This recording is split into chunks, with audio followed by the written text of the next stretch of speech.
Hi, I really like Wendigos.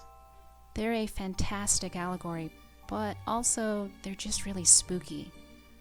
My love for horror genre started pretty young.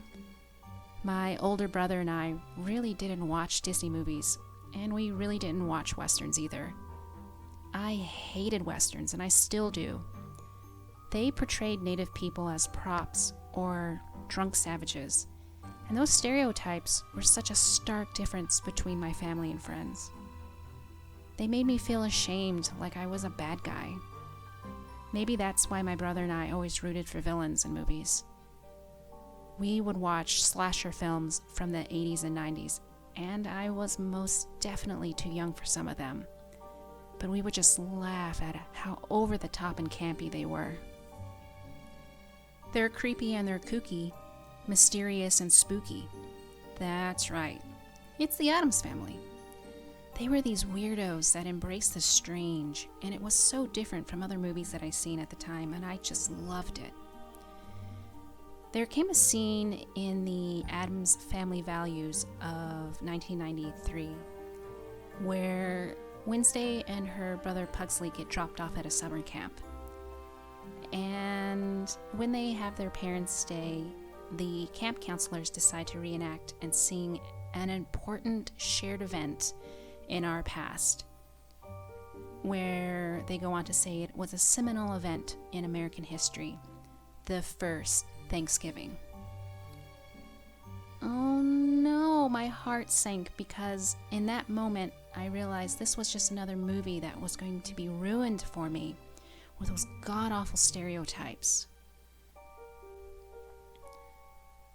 Wheelock talks about how, over time, colonization has fabricated a stunningly positive story that serves as the basis of our shared identity as a nation.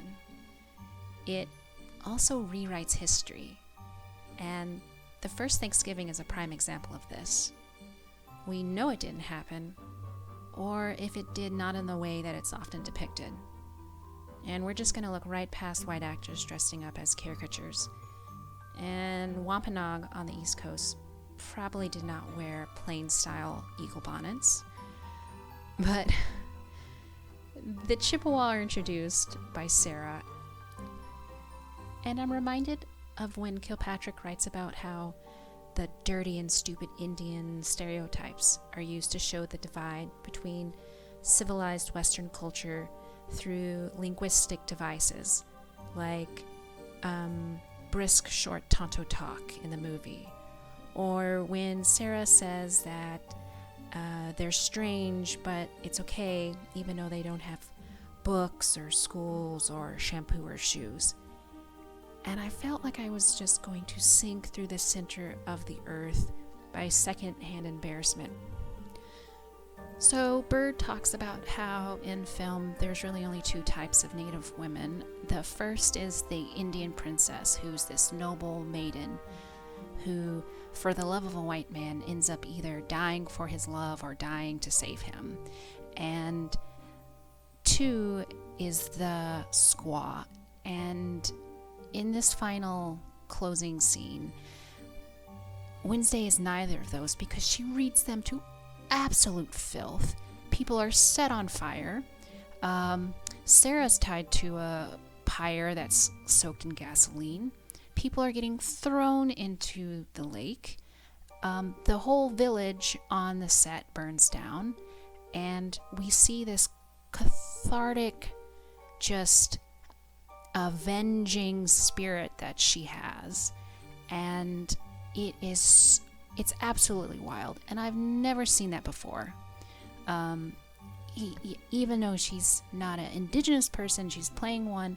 I thought that was really cool, and a lot of the comments in this clip that I pulled from YouTube feel the same way.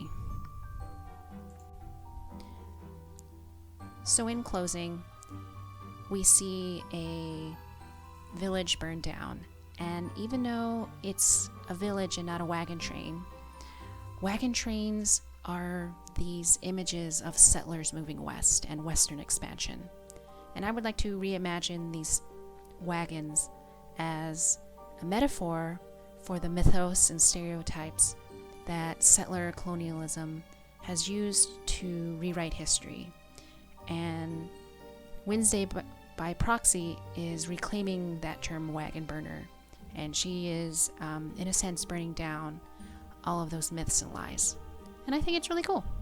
And that's the end of my assignment, and I hope you enjoyed it. Thank you.